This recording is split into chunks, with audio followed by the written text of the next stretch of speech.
സമാദരണീയനായ അമരക്കാരൻ, നാടിൻ്റെ ജനനായകൻ, സമരത്തിൻ്റെയും സമാധാനത്തിൻ്റെയും ധ്വജവാഹകൻ പാണക്കാട് സയ്യിദ് സാദിഖ് അലി ശിഹാബ് തങ്ങൾ അവറുകളെ, മുസ്ലിം ലീഗിൻ്റെ ദേശീയ ജനറൽ സെക്രട്ടറി ക്രാന്തദർശിയായ കുഞ്ഞാലിക്കുട്ടി സാഹിബ് അടക്കം അല്പം മുമ്പ് സംസാരിച്ച നമ്മുടെ അഭിവന്യ നേതാവ് പാണക്കാട് സയ്യിദ് അബ്ബാസ് അലി ശിഹാബ് തങ്ങളടക്കം, ആദരണീയനായ ടി മുഹമ്മദ് ബഷീർ സാഹിബ് അടക്കം, സംസാരിക്കാനിരിക്കുന്ന മുനീർ സാഹിബ്, മജീദ് സാഹിബ്, കെ എം ഷാജി അടക്കമുള്ള നേതാക്കളടക്കം വേദിയിലും സദസ്സിലുമുള്ള പാരാവാരം പോലെ പരന്നു കിടക്കുന്ന ഈ മഹാസദസ്സിലെ എൻ്റെ ബഹുമാനപ്പെട്ട സഹോദരങ്ങളെ, നേതാക്കളെ, സുഹൃത്തുക്കളെ, സഹപ്രവർത്തകരെ, ഓർമ്മകൾ ഇരമ്പി വരുന്ന കടപ്പുറമാണിത്. എത്രയെത്രയോ ചരിത്ര സന്ദർഭങ്ങൾക്ക് വേദിയായിട്ടുള്ള, അതിനെ വേദിക പണിതുയർത്തിയിട്ടുള്ള മഹാസ്ഥലമാണ്. ദീർഘമായി സംസാരിക്കുന്നില്ല, പറഞ്ഞതൊന്നും ആവർത്തിക്കുന്നുമില്ല. ഇവിടെ മുഴങ്ങിയ വാക്കുകൾക്ക് നിങ്ങളെപ്പോലെ കാതോർത്തിരുന്നവനാണ് ഞാനും.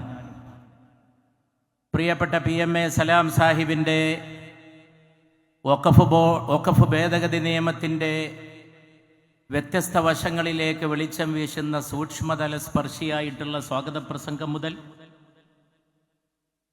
പാർലമെന്റിൽ നടന്ന നടപടികളടക്കം ഇവിടെ വിശദീകരിച്ചുകൊണ്ട് അല്പം മുമ്പ് സംസാരിച്ച ബഹുമാനപ്പെട്ട ടി മുഹമ്മദ് ബഷീർ സാഹിബ് അടക്കം, അതിനിടയിൽ അഭിവന്ദനായ നേതാവ് സയ്യിദ് സാദിഖ് അലി ശിഹാബ് തങ്ങൾ നിങ്ങളോട് മന്ത്രിച്ചു പറഞ്ഞു, ഉച്ചത്തിൽ പറഞ്ഞു, ഉറക്കെ പറഞ്ഞു, കൈകൾ ഉയർത്തേണ്ടപ്പോൾ കൈകൾ ഉയർത്തി മതേതര ഇന്ത്യയുടെ പ്രതിനിധികളെ അഭിവാദ്യം ചെയ്യാൻ പറഞ്ഞു. അതൊക്കെ നിങ്ങൾ കേട്ടനുസരിച്ചു. അനന്തരം തൻ്റെ പ്രസംഗം അവസാനിപ്പിക്കുമ്പോൾ ഇത് രാജ്യത്തിന് വേണ്ടിയുള്ള സമരമാണെന്ന് പറഞ്ഞുകൊണ്ടാണ് സയ്യിദ് സാദിഖ് അലി ശിഹാബ് തങ്ങൾ തൻ്റെ ചരിത്രപ്രധാനമായ പ്രസംഗം ഇവിടെ അവസാനിപ്പിച്ചിട്ടുള്ളത്. അതിനുശേഷം കുഞ്ഞാലിക്കുട്ടി സാഹിബിൻ്റെ വീരഗർജനം പോലുള്ള വാക്കുകൾ നമ്മൾ കേട്ടു. രാഷ്ട്രീയത്തിൻ്റെ മറിമായങ്ങൾക്കിടയിലൂടെ നമ്മളെ അദ്ദേഹം കൊണ്ടുപോയി കേരള രാഷ്ട്രീയത്തിലെ ജുഗുപ്സാവഹമായിട്ടുള്ള കാര്യങ്ങളിലേക്കും നമ്മുടെ ശ്രദ്ധയെ ക്ഷണിച്ചു. പുറത്തുനിന്ന് വന്ന 2 അതിഥികൾ തൊട്ടടുത്ത സംസ്ഥാനങ്ങളിലെ കർണാടകയിലെയും തെലങ്കാനയിലെയും മന്ത്രിമാർ മതേതര ഇന്ത്യയുടെ ശക്തി എന്തെന്ന് ഒരിക്കൽ കൂടി വെളിവാക്കിക്കൊണ്ടുള്ള ഉന്നതമായ വാക്കുകൾ ഇവിടെ പറഞ്ഞു കഴിഞ്ഞിരിക്കുന്നു. എൻ്റെ ഓർമ്മകൾ പിറകോട്ട് സഞ്ചരിക്കുകയാണ്. സാധാരണ ഹിന്ദിക്കാർ പറയാറുണ്ട് യാദോം കി ബാറാത്ത്. ആ പേരിൽ ഒരു പ്രശസ്തമായ ഹിന്ദി സിനിമയും ഒരു കാലത്ത് ഇറങ്ങിയിരുന്നു. ഓർമ്മകളുടെ ഘോഷയാത്ര എന്നാണ് ഇതിൻ്റെ അർത്ഥം. പുതിയാപ്പള പോകുന്ന മണവാളൻ ഘോഷയാത്രക്കാണ് ഹിന്ദിക്കാർ ബാറാത്ത് എന്ന് പറയുന്നത്. യാദോം കി ബാറാത്ത്, ഓർമ്മകളുടെ മണവാളൻ ചമഞ്ഞുള്ള യാത്ര. നമ്മുടെ മനസ്സിലേക്ക് പലതും കടന്നു വരുന്ന നേരമാണ്. ഈ കടപ്പുറത്ത് നമ്മൾ ഇതിനു മുമ്പ് പലപ്പോഴൊക്കെ കൂടിയിട്ടുണ്ട്. നമ്മുടെ നേതാക്കൾ നമ്മളോട് സംസാരിച്ചിട്ടുണ്ട്. ഇവിടെ കായിദേ മില്ലത്തിന്റെ സ്വരം ഈ മഹത്തായ കടപ്പുറത്ത്, ഈ അന്തരീക്ഷത്തിൽ ലയിച്ചു കിടപ്പുണ്ട്. മഹാനായ ബാഫക്കി തങ്ങളുടെ സ്വരം ലയിച്ചു കിടപ്പുണ്ട്. കാലത്തിന് മറക്കാൻ കഴിയാത്ത CHന്റെ ദിഗന്ധങ്ങളിലും ഹൃദന്തങ്ങളിലും മുഴങ്ങിയ ശബ്ദം ഈ കടപ്പുറത്ത് ഇപ്പോഴും ലയിച്ചു കിടപ്പുണ്ട്. ആ ചരിത്രത്തിന്റെ പിന്മുറക്കാരനായിട്ടാണ് സയ്യിദ് സാദിഖ് അലി ശിഹാബ് തങ്ങൾ നമ്മോട് സംസാരിച്ചത്. മുമ്പൊരു കാലത്ത് മുസ്ലിം പേഴ്സണൽ ലോക്കെതിരെ 1980കളിൽ ഇന്ത്യയിൽ ചില പ്രശ്നങ്ങൾ ഉണ്ടായി. അതിനെതിരെ ന്യൂനപക്ഷ സമൂഹം, മതേതരവാദികൾ ഒന്നിച്ച് സംഘടിച്ചു. ഇതുപോലെ ഈ കടപ്പുറത്തും കോഴിക്കോട്ട് മുതലക്കുളത്തും അന്ന് ഉള്ളടക്കത്തിന് മാറ്റമുണ്ടായിരുന്നില്ല, ഒക്കെ ഒന്നാണ്. അന്ന് സയ്യിദ് മുഹമ്മദ് അലി ശിഹാബ് തങ്ങളായിരുന്നു നമ്മുടെ മഹാനായകൻ. വസന്തം പോലെ വന്ന് നിലാവ് പോലെ പോയി മറഞ്ഞ മഹാനായ സയ്യിദ് മുഹമ്മദ് അലി ശിഹാബ് തങ്ങൾ. ശിഹാബ് തങ്ങളാണെന്ന് മുതലക്കുളത്തെ സമ്മേളനത്തിലേക്ക് മൗലാന സയ്യിദ് അബുൽ ഹസൻ അലി നദ്വിയെ, വിശ്വപ്രശസ്ത പണ്ഡിതനെ, ഇന്ത്യ മുഴുക്കെ സഞ്ചരിക്കുന്ന പണ്ഡിതനെ, പേഴ്സണൽ ലോയുടെ സംരക്ഷണത്തിന് വേണ്ടിയുള്ള ഭരണഘടനാനുസൃതമായ സമരത്തിന്റെ ഭാഗമായി റെയിൽവേ സ്റ്റേഷനിൽ സ്വീകരിച്ച് മുതലക്കുളത്തേക്ക് കൊണ്ടുവന്നത്. History repeats itself. ചരിത്രം സ്വയം ആവർത്തിക്കുകയാണ്. ചരിത്രം സ്വയം ആവർത്തിക്കുകയാണ്. അതുകൊണ്ട് ഞങ്ങൾ നിയമങ്ങളും ഭേദഗതികളും കൊണ്ടുവന്ന് അനീതി ചെയ്യാൻ ആഗ്രഹിക്കുന്നവരോട് പറയുന്നു, കാലത്തിന്റെ ചംക്രമണത്തിൽ ചവറ്റുകൊട്ടയിലേക്ക് എറിയപ്പെട്ട പല സംഗതികളും ഉണ്ടായിട്ടുണ്ട് ചരിത്രത്തിന്റെ ഗതിവിഗതികൾക്കിടയിൽ. ആ പാഠം നിങ്ങൾക്ക് മനസ്സിലാക്കാനായിട്ട് സാധിക്കണം. സമാനാ കി ഗർദിഷ് സേ ചാരാ നഹീ ഹൈ. കാലത്തിന്റെ ചംക്രമണത്തിൽ നിന്ന് വേറിട്ട് നിൽക്കാൻ ഒരാൾക്കും കഴിയില്ല. കാലം ഇങ്ങനെ കറങ്ങിക്കൊണ്ടേയിരിക്കും. അതിനിടയിൽ സംഭവിക്കുന്നതൊക്കെ സംഭവിക്കും. വലിയ പലതും കണ്ടതാണ് ഈ നാട്. പല ഭരണാധികാരികളെയും കണ്ടതാണ് ഈ ലോകം. അവരൊക്കെ ഇന്നെവിടെ പോയിരിക്കുന്നു? ഹിറ്റ്ലർ, മുസോളിനി, അവരൊക്കെ എവിടെ പോയിരിക്കുന്നു? കാലത്തിന്റെ ചംക്രമണത്തിൽ മാറി നിൽക്കാൻ ആർക്കും കഴിയില്ല. സമാനാക്കി ഗർദിഷ് സേ ചാരാ നഹീ ഹൈ. ഒരിക്കലും കാലത്തിന്റെ ചംക്രമണത്തിൽ നിന്ന് മാറി നിൽക്കാൻ ഒരാൾക്കും സാധിക്കില്ല. സമാന ഹമാരാ തുംഹാരാ നഹീ ഹൈ. കാലം നിങ്ങളുടേതുമല്ല, നമ്മുടേതുമല്ല. കാലം ദൈവത്തിൻ്റെതാണ്. ദൈവമാണ് കാലത്തിന്റെ നായകൻ. കാലം ആരുടെയും അടിമപ്പണി എടുക്കുന്നവരല്ല. കാലം മാറി വന്നുകൊണ്ടേയിരിക്കും. ഇന്ത്യയിലും കഴിഞ്ഞ 75 വർഷത്തിനിടയിൽ സ്വതന്ത്ര ഇന്ത്യയുടെ ചരിത്രത്തിൽ പലതും ഉണ്ടായിരിക്കുന്നു, പല മാറ്റങ്ങളും ഉണ്ടായിരിക്കുന്നു. പക്ഷേ അതിനിടയിൽ വേണ്ടപ്പെട്ടവർ മനസ്സിലാക്കാൻ വേണ്ടി ഞാൻ പറയട്ടെ, മാറാതെ മറയാതെ ഒന്നുണ്ട്. അതാ ആ കാണുന്ന പച്ചക്കൊടിയാണ്. പടിഞ്ഞാറൻ കാറ്റിൽ, അറബിക്കടലിൽ നിന്ന് വരുന്ന കാറ്റിൽ അതാ കിഴക്കോട്ട് അടിച്ചു വീശുന്ന 10 മാറ്റിന്റെ പവൻ കണക്കെ തിളക്കത്തോടെ ജ്വലിച്ചു നിൽക്കുന്ന ആ പച്ചക്കൊടി, അത് ഈ രാജ്യത്തിലെ ന്യൂനപക്ഷങ്ങളുടെ മാത്രമല്ല, ഈ രാജ്യത്തിന്റെ ഐക്യത്തിന് വേണ്ടി, സമാധാനത്തിന് വേണ്ടി നിലകൊണ്ടിട്ടുള്ള മതേതരത്വത്തിന്റെ കൊടിയാണ് ആ പറക്കുന്നത്. മതേതരത്വത്തിന്റെ കൊടിയാണ് ആ പറക്കുന്നത്. മതത്തിൽ വിശ്വസിച്ചുകൊണ്ട് മതേതരവാദിയാവുക. To be religious and to be secular. അത് ഒരേ നാണയത്തിന്റെ 2 വശമാണെന്ന് ഞങ്ങളെ പഠിപ്പിച്ചത് ഞങ്ങളുടെ നേതാക്കളാണ്. ഗാന്ധി മഹാനുഭാവനാണ് ഞങ്ങളെ അത് പഠിപ്പിച്ചത്. നീ മതവിശ്വാസിയാവുക, മതേതരവാദിയാവുക. ഗാന്ധിയാണ് ഞങ്ങളെ അത് പഠിപ്പിച്ചത്. പിന്നെ അത് പഠിപ്പിച്ചത് ഖായിദെ മില്ലത്താണ്. അത് പഠിപ്പിച്ചത് മൗലാന അബുൽ കലാം ആസാദാണ്. അത് ഞങ്ങളുടെ കണ്ണിൽ കണ്ട അതിന്റെ ഏറ്റവും വലിയ തേജസ്സാർന്ന രൂപമായിരുന്നു പാണക്കാട് സയ്യിദ് മുഹമ്മദ് അലി ശിഹാബ് തങ്ങൾ. മതമാണ്, മതേതരത്വമാണ്. ആ പാണക്കാട് സയ്യിദ് മുഹമ്മദ് അലി ശിഹാബ് തങ്ങളുടെ നേതൃത്വത്തിൽ അങ്ങാടിപ്പുറം തളിക്ഷേത്രത്തിൽ അഗ്നിബാധയുണ്ടായപ്പോൾ, ഈ നാട് മുഴുവൻ വറങ്ങലിച്ചു നിന്നപ്പോൾ, ആരോ ചെയ്തതാകാം, വല്ല വർഗീയവാദിയാകാം, സാമൂഹിക വിരുദ്ധനാകാം, മാനസിക രോഗിയാകാം, ആര് ചെയ്താൽ എന്ത്? ഒരു തീക്കൊള്ളി മതി. ഒരു ബഹുസ്വര സമൂഹത്തിൽ, പ്രത്യേകിച്ചും വൈകാരികമായിട്ട് ചിന്തിച്ച് പ്രവർത്തിക്കുന്ന ഒരു സാമൂഹിക സംവിധാനത്തിൽ എല്ലാം തകർക്കാൻ ഒരു തീപ്പൊരി മതി.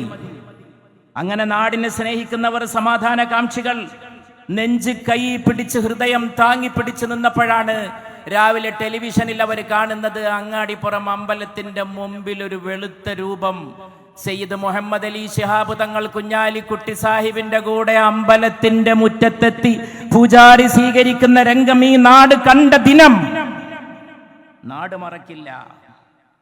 ഞങ്ങളുടെ പണി അതാണ്. ഞങ്ങൾക്ക് ഭിന്നിപ്പിച്ച ചരിത്രമില്ല, അകൽച്ചയുണ്ടാക്കിയ ചരിത്രമില്ല, വാക്കുകൊണ്ട് ബോംബിട്ട ചരിത്രമില്ല.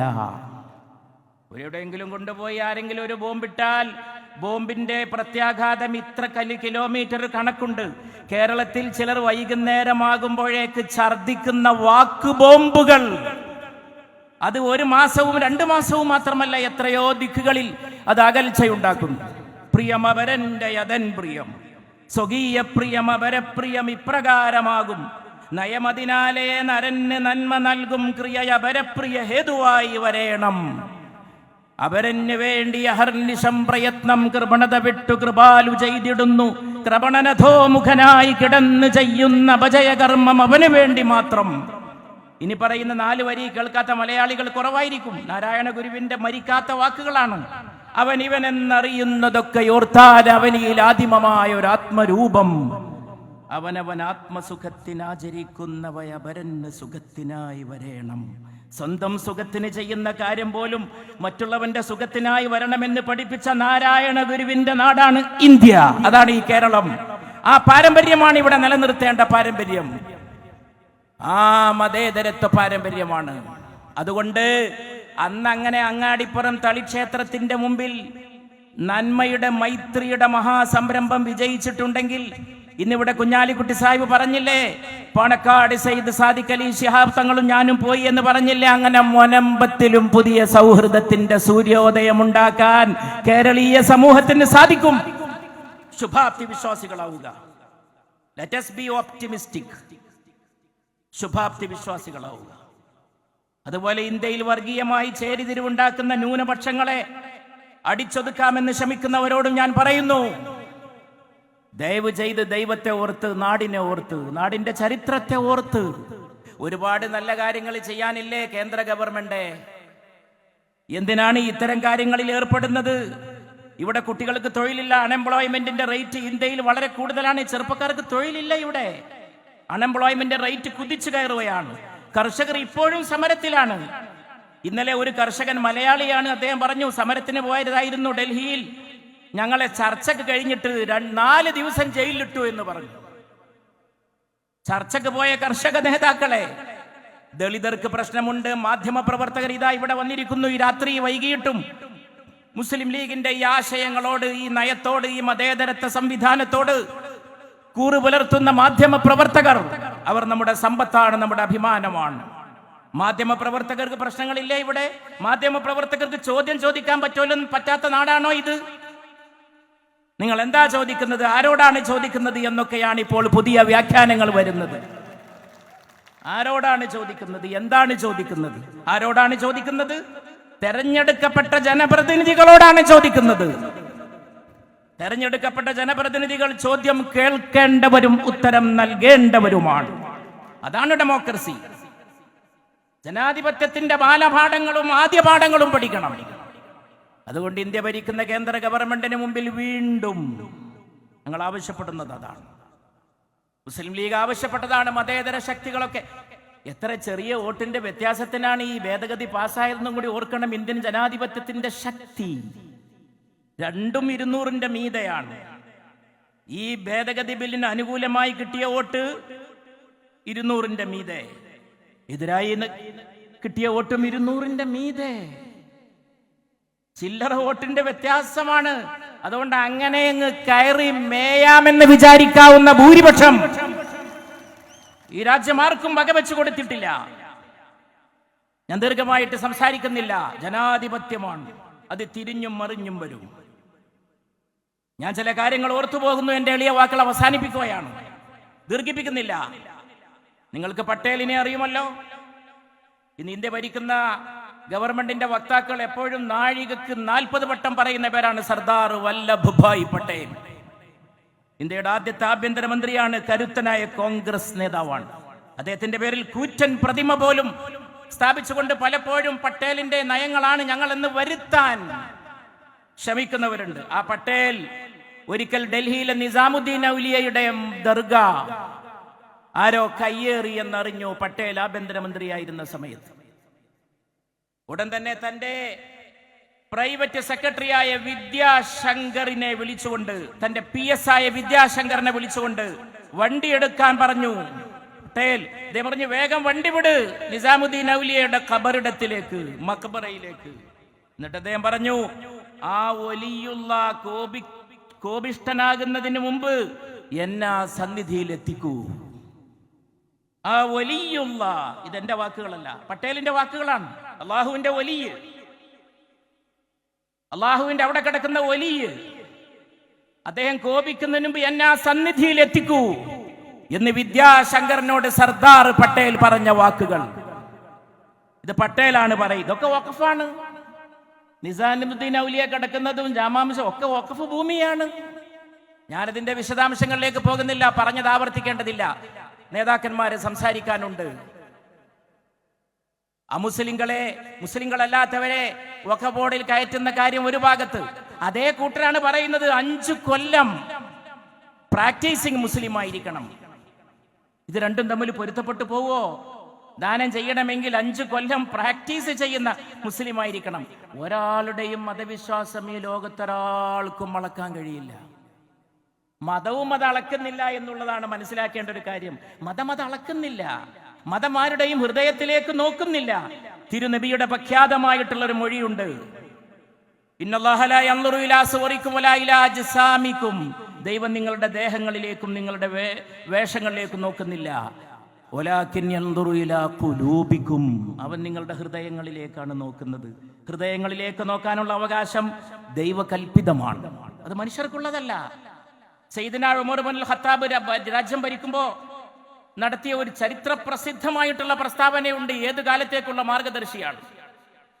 സയ്യിദുനാ ഉമർ റളിയല്ലാഹു അൻഹു പറഞ്ഞു, തിരുനബി ഉണ്ടായിരുന്ന കാലത്ത് നമ്മളൊക്കെ കാര്യങ്ങൾ തീരുമാനിച്ചിരുന്നത് വഹീന്റെ അടിസ്ഥാനത്തിലാണ്. ആകാശത്തിൽ നിന്ന് ഗബ്രിയേൽ മാലാഖ വന്ന് തിരുനബിക്ക് പറഞ്ഞു കൊടുക്കുന്ന ദൈവിക വചനങ്ങളുടെ അടിസ്ഥാനത്തിൽ നമ്മൾ തീരുമാനങ്ങൾ എടുത്തു പോന്നു. തിരുനബിയുടെ കാലം കഴിഞ്ഞിരിക്കുന്നു, തിരുനബി വിട പറഞ്ഞിരിക്കുന്നു, വഹീ നിലച്ചിരിക്കുന്നു. ജനങ്ങൾ എന്താണോ പുറത്തേക്ക് കാണിക്കുന്നത് അത് കണ്ടുകൊണ്ട് നമ്മൾ തീരുമാനമെടുക്കും. വളരെ ശ്രദ്ധിക്കണം. ജനങ്ങൾ എന്താണോ പുറത്തേക്ക് പ്രകടിപ്പിക്കുന്നത് അത് വെച്ച് നമ്മൾ തീരുമാനങ്ങൾ എടുക്കും. അയാളുടെ അകത്തുള്ളത് നോക്കേണ്ട കാര്യം നമുക്കില്ല. ഒരുപക്ഷെ നമ്മൾ പുറത്തേക്ക് അയാളിൽ നിന്ന് കാണുന്നതും അയാളുടെ അകവും വ്യത്യസ്തമാണെങ്കിൽ പോലും നമ്മൾ പുറത്തേക്ക് കാണുന്നതിനെ മാത്രം ആശ്രയിക്കും. എൻ്റെ സമൂഹത്തിൽ ഒരു പ്രവാചകൻ പിറക്കുമായിരുന്നുവെങ്കിൽ എനിക്ക് ശേഷം നബിയില്ല, ആകുമായിരുന്നെങ്കിൽ അത് ഉമറാകുമായിരുന്നുവെന്ന് പുണ്യ റസൂല് വിശേഷിപ്പിച്ച അത്രയും വലിയ ഒരു മനുഷ്യനാണ് ഈ പറയുന്നത്. ഇത് യുക്തിപരമാണ്. This is rational, this is not spiritual. ഇത് യുക്തിയാധിഷ്ഠിതമാണ്. പുറത്തേക്ക് മനുഷ്യന്മാരെങ്ങനെ ബിഹേവ് ചെയ്യുന്നു അത് വെച്ച് വിധി പറയും. അങ്ങനെയുള്ള ഒരു സമൂഹത്തിലാണ് ഒരു പരിഷ്കൃത ഗവൺമെന്റ് പറയുന്നത് 5 കൊല്ലം ഒരാൾ പ്രാക്ടീസിങ് മുസ്ലിമാണെന്ന് തെളിയിക്കണമെന്ന് വഖഫ് ചെയ്യാൻ. നോൺസെൻസ് എന്നല്ലാതെ എന്താണ് ഇതിനെക്കുറിച്ച് പറയാനുള്ളത്? അബ്സർഡിറ്റി, അസംബന്ധം. അതുകൊണ്ട് സുപ്രീം കോടതിയിൽ എത്തിയിരിക്കുന്നു ഈ വിഷയം. അതിനുമുമ്പ് നമ്മൾ ഈ ഉപസമിതിയെ സമീപിച്ചിരിക്കുന്നു. ഉപസമിതിയെ നമ്മൾ സമീപിച്ചിരുന്നു. ഉപസമിതിയുടെ മുമ്പിൽ മുസ്ലിം ലീഗ് പ്രതിനിധികളൊക്കെ ഞങ്ങൾ പോയപ്പോ ഈ വാദഗതികളൊക്കെ അവരോട് പറഞ്ഞതാണ്, പല കാര്യങ്ങളും അവരുടെ മുമ്പിൽ അവതരിപ്പിച്ചതാണ്. അതുകൊണ്ട് പ്രിയപ്പെട്ട സഹോദരന്മാരെ, പാർലമെന്റിൽ അവതരിപ്പിച്ച മറ്റിടങ്ങളിലും കോടതി, ഇവിടെ കുഞ്ഞാലിക്കുട്ടി സാഹിബ് ആവർത്തിച്ച് പറഞ്ഞ പോലെ പ്രത്യാശക്ക് വക നൽകുന്ന അതിന്റെ ജനാധിപത്യത്തിന്റെ നെടുന്തൂണാണ് ജുഡീഷ്യറി. നാം അതിൽ വിശ്വാസമർപ്പിക്കുന്നു. കേന്ദ്ര ഗവൺമെന്റ് ഇനിയും ഇത്തരം കാര്യങ്ങൾ പരിഗണിക്കണമെന്ന് ആവശ്യപ്പെടാൻ നമുക്കെന്താ നാണം? നാം രാജ്യം ഭരിക്കുന്നവരോട് സമാധാനപരമായിട്ടത് പറയാൻ തന്നെയാണ്. അത്തരം കാര്യങ്ങൾ പരിഗണിക്കണം. ന്യൂനപക്ഷങ്ങളെ അവഗണിക്കരുത്, ബഹുസ്വരതയെ തള്ളിക്കളയരുത്. പട്ടേലിന്റെ തന്നെ വാക്കുകൾ വളരെ ശ്രദ്ധിക്കണം. പട്ടേൽ പറഞ്ഞു, സർദാർ പട്ടേൽ, ഇന്ത്യയിൽ 8 കോടി മുസ്ലിങ്ങൾ ജീവിക്കുന്നു. വല്ലഭായ് പട്ടേലിന്റെ അന്ന് 8 കോടി സ്വാതന്ത്ര്യം ലഭിച്ചു കഴിയുമ്പോൾ പട്ടേൽ പറഞ്ഞതാണ്, അവർ സ്വതന്ത്രരും സുരക്ഷിതരുമാണെന്ന് ഉറപ്പുവരുത്തേണ്ടത് നമ്മുടെ കടമയാണ്. മറ്റൊരിക്കൽ സർദാർ പട്ടേൽ പറഞ്ഞു, ഇവിടെ ന്യൂനപക്ഷ വിഭാഗങ്ങളും അധിവസിക്കുന്നുണ്ടെന്നുള്ളത് നാം മറന്നു കളയരുത്. ഇത് ഭരണഘടനയുടെ 25, 29, 30, 246 വകുപ്പുകൾക്കൊക്കെ എതിരാണ്. 25 മൗലികാവകാശവുമായി ബന്ധപ്പെട്ട മതസ്വാതന്ത്ര്യവുമായിട്ട് ബന്ധപ്പെട്ടതാണ്. 29ഉം 30ഉം ന്യൂനപക്ഷങ്ങളുടെ വിദ്യാഭ്യാസ സ്ഥാപനങ്ങളിൽ ലിപി, ന്യൂനപക്ഷങ്ങൾക്ക് അവരുടെ ലിപി സംരക്ഷിക്കാൻ വരെയുള്ള അവകാശം കൽപ്പിക്കുന്നുണ്ട്. 246 ഫെഡറലിസവുമായിട്ട് ബന്ധപ്പെട്ടതാണ്. വഖഫ് ബോർഡുകളാണ് സംസ്ഥാനങ്ങൾ ഈ കാര്യം നടത്തിക്കൊണ്ടുവന്നത്. ഇപ്പൊ കേന്ദ്രം ഓരോന്നിലേക്ക് വരികയാണ്. കേന്ദ്രം സംസ്ഥാനങ്ങളുടെ അധികാരത്തിലേക്ക് വരുന്നു, ഓരോ നിയമങ്ങൾ ഉണ്ടാക്കുന്നു. അത് ഇടയ്ക്കിടെ നമ്മുടെ തമിഴ്നാട്ടിലെ ബഹുമാനപ്പെട്ട മുഖ്യമന്ത്രി, പ്രഗത്ഭനായ മതേതര നേതാവ് സ്റ്റാലിൻ ഇടക്കിടക്ക് പറയുന്നുണ്ട്, ഫെഡറലിസത്തിൽ കൈവെക്കരുത്. അതുകൊണ്ട് നാം മതേതരത്വത്തിൽ വിശ്വാസം അർപ്പിക്കുകയാണ്. മതേതരത്വത്തിൽ വിശ്വാസം അർപ്പിച്ചുകൊണ്ട് തന്നെ നാം മുന്നോട്ട് പോകും. നമുക്ക് നന്നായി എല്ലാ മതസ്ഥരും ജീവിക്കേണ്ട നാടാണിത്. ബഹുസ്വരതയാണ് ഇന്ത്യ. ചരിത്രത്തെ മനസ്സിലാക്കാൻ, സംസ്കാരത്തെ മനസ്സിലാക്കാനൊക്കെ സാധിക്കണം. അങ്ങനെ മനസ്സിലാക്കണമെങ്കിൽ പ്രത്യേക കണ്ണട വെച്ച് നോക്കരുത്. ഈ രാജ്യം ഭരിക്കുന്നവർക്ക് വേണ്ടത് ഇന്ന് ആവശ്യമായിട്ടുള്ള ഒരു ഇന്ത്യൻ കണ്ണടയാണ്. ഒരു ഇന്ത്യൻ കണ്ണട വെച്ചുകൊണ്ട് ഇന്ത്യയെ നോക്കാൻ കഴിയണം. വിഭാഗീയ കണ്ണട, സെക്ടേറിയൻ, പ്രിജുഡിസ്റ്റ്, പരോക്കിയൻ, അതൊക്കെ മാറ്റിവെക്കണം. വിഭാഗീയ കണ്ണടകളിലൂടെ കാണാൻ ശ്രമിക്കരുത്. ചരിത്രം, സംസ്കാരം, ഇതൊക്കെ അബദ്ധങ്ങളാണെന്ന് പറയുന്നത് നമ്മുടെ ബഹുമാനപ്പെട്ട കർണാടക മന്ത്രി പ്രസംഗിച്ചപ്പോൾ പറഞ്ഞ പോലെ ചരിത്രത്തെ പരിശോധിച്ചിട്ട് ചിലരെ പറ്റില്ല, ചിലരെ പറ്റും. ചില ഭരണാധികാരികൾ എന്തുണ്ട് ഇതിലൊക്കെ പഠിക്കാൻ ശ്രമിച്ചാൽ ഇവർ ഏറ്റവും അധികം വെറുപ്പ് പറയുന്ന ഔറംഗസീബ് ചക്രവർത്തി അധികാരമേൽക്കുന്നത് ഹിന്ദു ജ്യോത്സ്യന്മാരോട് കൺസൾട്ട് ചെയ്തിട്ട് അവര് കൽപ്പിച്ചരുളുന്ന ദിവസമാണ്. ചരിത്രത്തിൽ ഏറ്റവും വെറുപ്പുള്ളപ്പോൾ അദ്ദേഹത്തിന്റെ പേരിൽ വല്ല റോഡ് ഉണ്ടെങ്കിൽ അതുവരെ മാറ്റാൻ ശ്രമിക്കുകയാണ്. അദ്ദേഹം അധികാരമേൽക്കുന്നത് ഹിന്ദു ജ്യോത്സ്യന്മാരോട് കൂടിയാലോചന അവർ നിശ്ചയിച്ചു കൊടുക്കുന്ന ദിവസമാണ് അദ്ദേഹം സിംഹാസനത്തിൽ ഇരിക്കുന്നത്. ടിപ്പു സുൽത്താനാകട്ടെ ജ്യോത്സ്യന്മാരില്ലാത്ത ഒരു നടപടി ഉണ്ടായിരുന്നില്ല. ടിപ്പുവിനോടും വലിയ വിരോധമാണ്. ടിപ്പു ജ്യോത്സ്യന്മാരെ പാർപ്പിച്ചിരുന്നു തന്റെ കൊട്ടാരത്തിൽ. ടിപ്പു ഒരു പുസ്തകം എഴുതിയിട്ടുണ്ട്, അത് ജ്യോത്സ്യത്തെ കുറിച്ചാണ്. ജബർദാർ എന്നാണ് ആ പുസ്തകത്തിന്റെ പേര്. അങ്ങനെ നോക്കുമ്പോ ഇതിലൊന്നും ഈ പറയുന്ന പോലെ എല്ലാ കാര്യങ്ങൾ. അതുകൊണ്ട് രാജാക്കന്മാരെ പേരിൽ ആരെങ്കിലും ന്യായീകരിക്കേണ്ട കാര്യമില്ല. അതൊക്കെ അന്ന് നടന്ന രാഷ്ട്രീയമായ കാര്യങ്ങളാണ്. നമുക്ക് വേണ്ടത് ശക്തമായ ഇന്ത്യയാണ്, സുന്ദരമായ ഇന്ത്യയാണ്. ആ ഇന്ത്യക്ക് വേണ്ടി ഒന്നിച്ച് ഒറ്റക്കെട്ടായിട്ട് നിൽക്കണം. അതിനുവേണ്ടി നാം ഒന്നിച്ച് ഇവിടുത്തെ സൗഹൃദത്തോടെ മുന്നോട്ട് പോകണം. ഈ ഭേദഗതി ബില്ലിനെതിരെയും ഏറ്റവും ശക്തമായിട്ട് പാർലമെന്റിൽ അടരാടിയത് ഇന്ത്യ അലയൻസിലെ മതേതര ശക്തികളും നേതാക്കളുമാണ്, മതേതര പാർട്ടികളാണ്. അവരോടുള്ള നന്ദിയും അഭിവാദ്യവും പ്രകടിപ്പിക്കാനാണ് നമ്മുടെ അഭിവന്യ നേതാവ് തന്റെ പ്രസംഗത്തിനിടയിൽ നമ്മോട് പ്രതീകാത്മകമായിട്ട് കൈയുയർത്തി കാണിക്കാൻ ആവശ്യപ്പെട്ടത്. ഇത് കോഴിക്കോട് നഗരമാണ്. തെലങ്കാനയിലെ മന്ത്രി പറഞ്ഞില്ലേ ഈ കടലിനെ കുറിച്ചെല്ലാം? സാമൂതിരിയെ അരിയിട്ട് വായിച്ച് അദ്ദേഹത്തിന്റെ ഭരണം നിലനിർത്താനാണ് സൈനുദ്ദീൻ മഖ്ദൂം ഇവിടെ നിലകൊണ്ടത്. സൈനുദ്ദീൻ മഖ്ദൂമിന്റെ പുസ്തകം പരിശോധിച്ചാൽ സകല മുസ്ലിം രാജാക്കന്മാരെയും അദ്ദേഹം കണക്കിന് വിമർശിക്കുന്നുണ്ട്. ഒരാളെ മാത്രമാണ് അദ്ദേഹം പ്രശംസിക്കുന്നത്. അത് കോഴിക്കോട്ടെ സാമൂതിരി ചക്രവർത്തിയെ മാത്രമാണ്. മുസ്ലിം രാജാക്കന്മാരെ കണക്കിന് വിമർശിക്കുന്നു പൊന്നാനിയിലെ സൈനുദ്ദീൻ മഖ്ദൂം. പല കാരണങ്ങളാൽ പോർച്ചുഗീസുകാർ വന്നപ്പോ പോർച്ചുഗീസുകാരെ നേരിടാൻ സഹായിച്ചില്ല, ഒന്നിച്ച് നിന്നില്ല, അതൊക്കെയാണ് സൈനുദ്ദീൻ മഖ്ദൂമിന്റെ ആരോപണങ്ങൾ. പക്ഷെ സാമൂതിരിയെ കുറിച്ച് പറയുമ്പോൾ സൈനുദ്ദീൻ മഖ്ദൂമിന് 100 നാവാണ്. അതേ പാരമ്പര്യം തന്നെയാണ് പാണക്കാട് സയ്യിദ് സാദിഖ് അലി ശിഹാബ് തങ്ങൾ ഇന്ന് പുലർത്തുന്ന പാരമ്പര്യം. ഇതൊക്കെ പഴയതിന്റെ തുടർച്ചയാണ്. നമ്മൾ ഒന്നിച്ച് മുന്നോട്ട് പോകേണ്ടതാണ്. ആ നേതൃത്വത്തിന്റെ കീഴിൽ ഒന്നിച്ചണിചേർന്ന് മുന്നോട്ട് പോവുക. പ്രിയപ്പെട്ടവരെ, സമാധാനത്തിന്റെ ദൂതന്മാരായി സമാധാനത്തിന്റെ വെള്ളരിപ്രാവുകൾ പറക്കട്ടെ. ഇന്ത്യ ജയിക്കും, ഇന്ത്യ തന്നെ ജയിക്കും. ഇന്ത്യയെ ജയിച്ചിട്ടുള്ളൂ. ലോകത്ത് ജയിക്കുന്ന രാജ്യം ഇന്ത്യയാണ്. ഓരോ ഇന്ത്യക്കാരനും ജയിക്കുമ്പോൾ ഇന്ത്യ ജയിക്കുകയാണ്. ഇന്ത്യയിലെ ഹിന്ദു, ഇന്ത്യയിലെ മുസൽമാൻ, ഇന്ത്യയിലെ ക്രൈസ്തവൻ ഒക്കെ ഒന്നാണ്. ഒക്കെ പരസ്പരം സഹോദരങ്ങളാണ്. ഒക്കെ തീർക്കാവുന്ന കാര്യങ്ങളേ ഉള്ളൂ. പരസ്പരമുള്ള വിഷയങ്ങളാണ്. രാഷ്ട്രീയത്തിന് വേണ്ടിയുള്ള മുതലെടുപ്പുകളാണ്. ഞാനൊരു ചെറിയ സംഭവം പറഞ്ഞുകൊണ്ട് അവസാനിപ്പിക്കുകയാണ്. അത് പരിശുദ്ധ റസൂൽ പറഞ്ഞൊരു കഥയാണ്. 1 മിനിറ്റ്. സല്ലല്ലാഹു അലൈഹി വസല്ലം തിരുനബി ഒരിക്കൽ പറഞ്ഞു, നിങ്ങളൊക്കെ പരസ്പരം സഹകരിച്ച് നിൽക്കണം. ഒരിക്കലൊരു കപ്പൽ യാത്ര പുറപ്പെടുകയായിരുന്നു.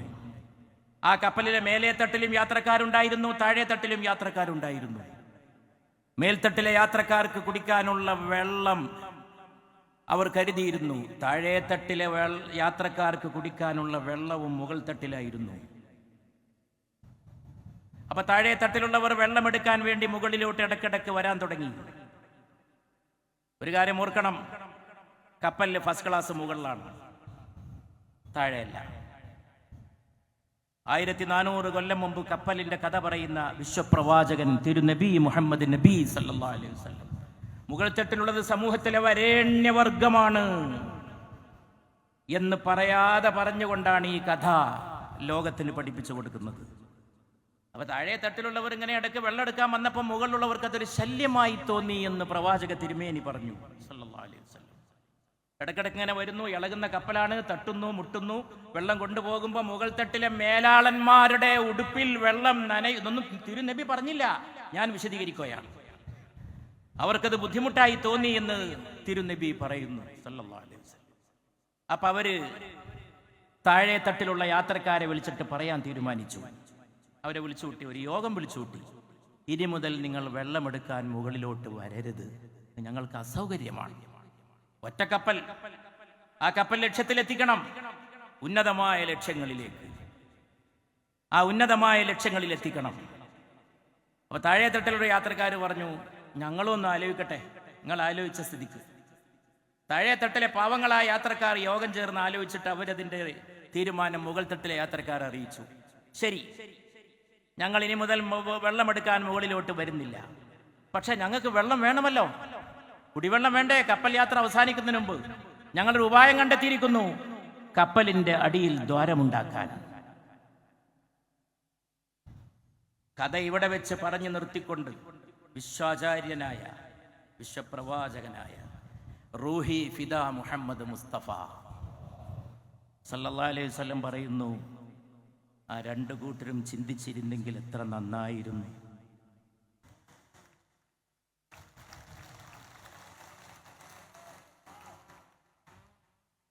ഇവിടെ വെച്ച് ഞാൻ എൻ്റെ വാക്കുകൾ അവസാനിപ്പിക്കുന്നു.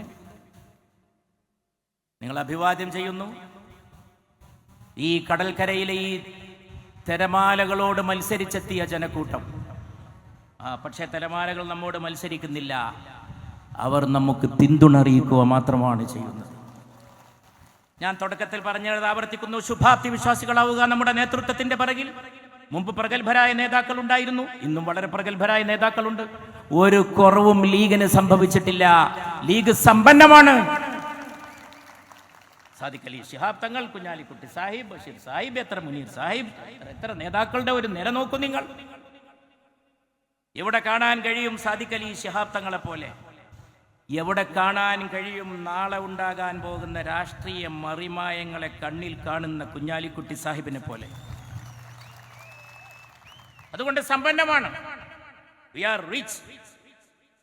പണം കൊണ്ടും സമ്പത്ത് കൊണ്ടുമല്ല, മനസ്സുകൊണ്ടും ഹൃദയശേഷി കൊണ്ടും നമ്മൾ സമ്പന്നരാണ്.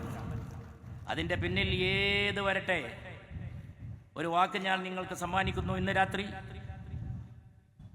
രാത്ത് താരീഖ് രാത്ത് സഹി, ഈ രാത്രി ഒരു ഇരുട്ടുള്ള രാത്രിയാണ്, സമ്മതിച്ചു.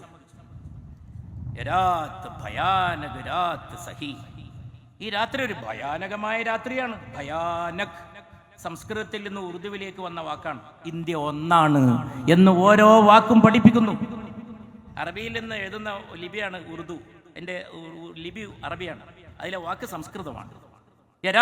ഭയാനക് രാത്ത് സഹി, മലയാളിക്കും കേട്ടാ മനസ്സിലാവും. ഈ രാത്രി ഭയാനകമാണെന്ന് സമ്മതിക്കുന്നു. മഗർ ഇസ് രാത് കെ സീനെ സേ പൈദാ ഇക് സുബ്ഹ് ദറഖ്ശാൻ ഹോഗി, പക്ഷേ ഈ രാത്രിയുടെ നെഞ്ചിൽ നിന്ന് തന്നെ ഒരു പുതിയ സൂര്യനെ നമ്മൾ ഉദിപ്പിച്ചുയർത്തും. റഫി സാഹിബിന്റെ പഴയ പാട്ടുണ്ട്, മഹാനായ മുഹമ്മദ് റഫിയുടെ. രാത്രിയുടെ ഇരുണ്ട ഗർഭത്തിൽ നിന്ന് സൂര്യനെ ഉദിപ്പിക്കുന്നവനാണ് സർവശക്തൻ. ഈ രാത്രിയുടെ ഇരുണ്ട ഗർഭത്തിൽ നിന്ന്, ഈ രാത്രിയുടെ നെഞ്ചിൽ നിന്ന് ഒരു പുതിയ സൂര്യൻ, ആ പ്രഭാത കിരണങ്ങളെ വെട്ടിപ്പിടിക്കാൻ കൈകൾ ഉയർത്തി നിൽക്കുവിൻ സഹചരേ, സഹോദരങ്ങളെ എന്ന് പറഞ്ഞുകൊണ്ട് ഞാൻ എൻ്റെ എളിയ വാക്കുകൾ അവസാനിപ്പിക്കും.